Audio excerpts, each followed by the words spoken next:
Thoreau, an influential American philosopher, wrote that government does not settle the West.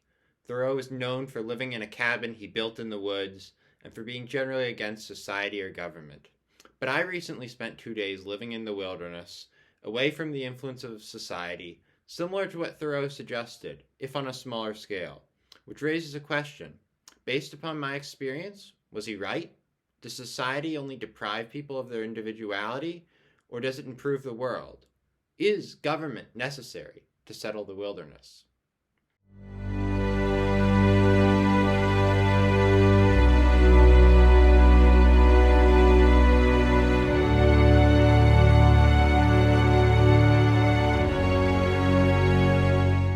I spent 2 days and nights in the freezing wilderness in an area we nicknamed the Darkwoods, with 2 friends and limited supplies.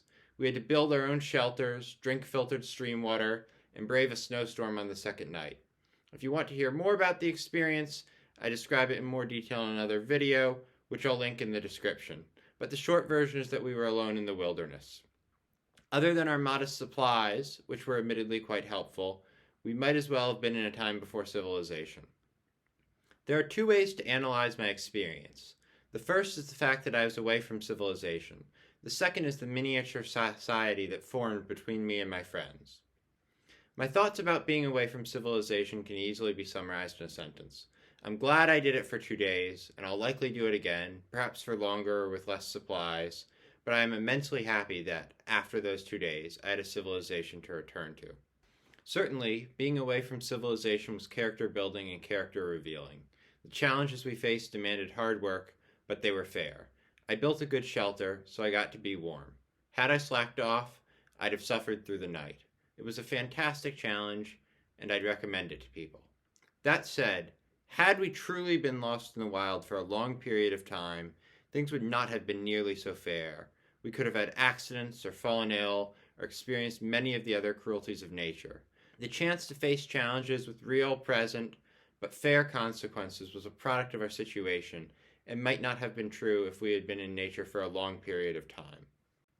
Another interesting product of the challenges we faced was that we spent much more of our time innovating than most people in modern society do.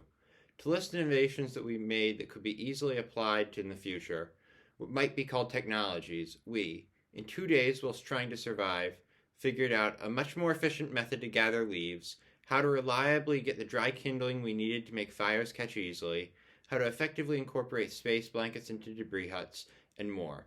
It's telling that our technological innovations seem to be fairly elastic, expanding to fill our need for it, and probably suggest that modern society could be vastly more innovative with much more technological progress, if only it were set up to make that happen. I think the second question, that of the miniature society that formed, is the more interesting one. Our society was mostly libertarian, with some communal aspects. We had no government or central authority. Most of the time, we each worked individually on our own respective shelters.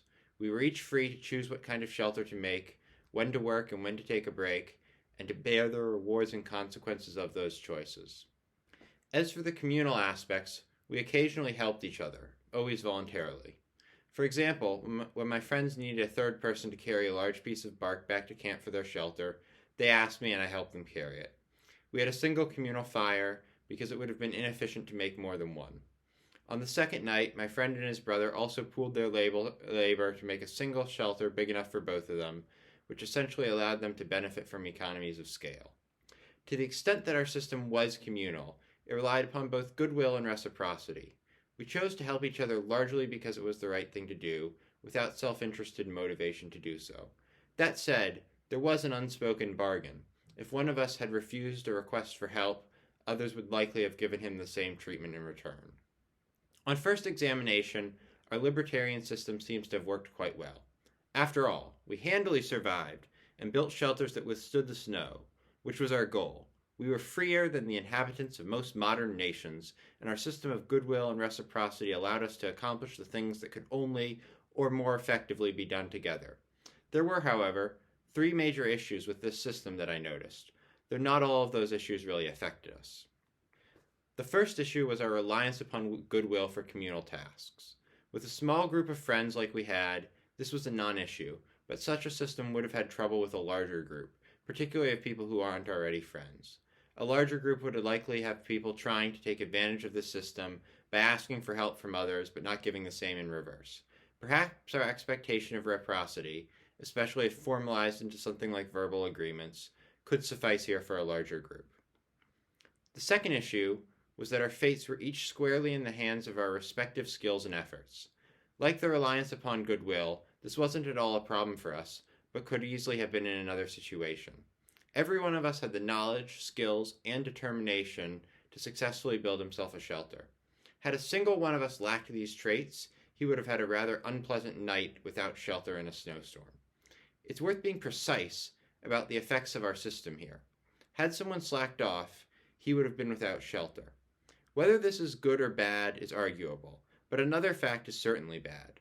Had someone worked hard but been inept, or even just not knowledgeable about wilderness survival, he would have, under our libertarian system, been without shelter. There was a final issue with our system, and with it my criticism of Thoreau's ideas about government and society, and that was that there was nothing that drove us to do more than necessary. We were successful, building everything we needed to survive, but we could have been more than successful. We could have developed more, constructing other buildings and improving those we had, developing more infrastructure, gathering reserves of materials, and generally working to advance our meek station into something grander. Had we had a government or central authority with strict control and a dedication to accomplishing as much as possible, we would have built more. Had we had a government that intelligently planned our actions as a group, we could have better coordinated our efforts and been at least modestly more efficient. It's worth noting that, had we had a shared commitment to accomplishing as much as possible, what might be called a culture, without a government or authority to enforce it, we would have benefited from the people working harder towards higher goals, but such a culture wouldn't have helped with the aforementioned coordination issue. I hope to test this theory in future wilderness trips, to try to institute a rigid government, and to see whether it indeed allows us to accomplish more. The obvious caveat here is that this will only work if the government instituted is good. Certainly, many governments in the world, and perhaps most, do not deserve that designation. But I think that it's indeed possible for a government to allow its people to be greater than they could be alone. So when Thoreau says the government does not settle the wilderness or make men any greater than they would be without it, I reply simply, though he could not have known this at the time, that he should check the American flag upon the moon, for no man alone could have put it there. Before I conclude, I'll address an objection that may be raised. It's not obvious how well the lessons of a society of 3 people in the woods scale to our modern society of many millions. I think that many lessons here are applicable, but lessons obviously do not scale perfectly, and what works for 3 people in the woods may not work for a larger society. The best remedy to this, I think, would be to have a larger group in the woods for longer, adding more real-world complexity. Hopefully, I'll do that at some point in the near future. If you disagree with my analysis, I encourage you to leave a comment below, or, better yet, try spending a few days in the wilderness and forming your own conclusions. After all, there are few better ways to form a fair judgment about society than to try living without it, and to work to build your own.